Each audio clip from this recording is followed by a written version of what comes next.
In Mark chapter 7, beginning at verse 24, Mark records that Jesus went into the region of Tyre and Sidon, a Gentile region, so that he could escape some of the large crowds, though he was having difficulty doing so even there.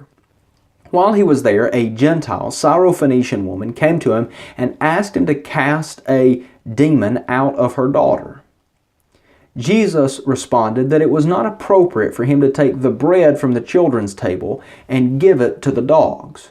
She said, "Yes, Lord, but even the dogs eat the crumbs that fall from the children's table." Jesus saw great faith in her answer and said that what she had asked would be done for her.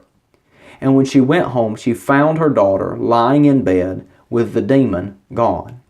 Jesus' initial response to the woman indicates that his primary mission while he was on earth was to the Jewish nation, not to the Gentiles.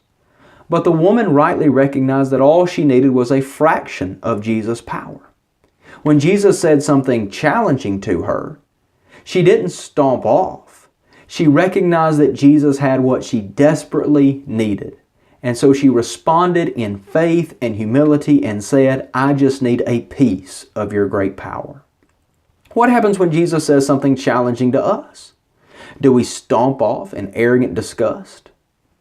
Or do we respond with faith and humility and take his challenging statement to heart, recognizing that only he has what we most need?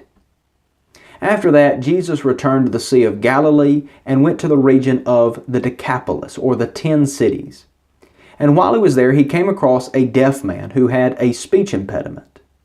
And Jesus took him away from the crowd to heal him.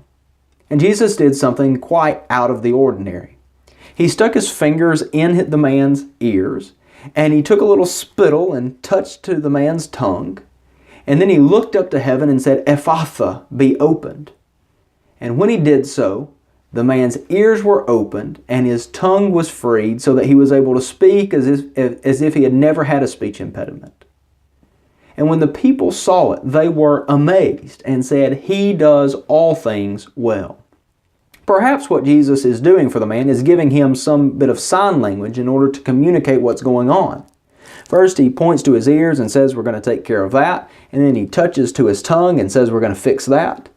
And he looks up to heaven and to indicate the source of the healing and says, "Be opened." And the man is healed. And the people were amazed.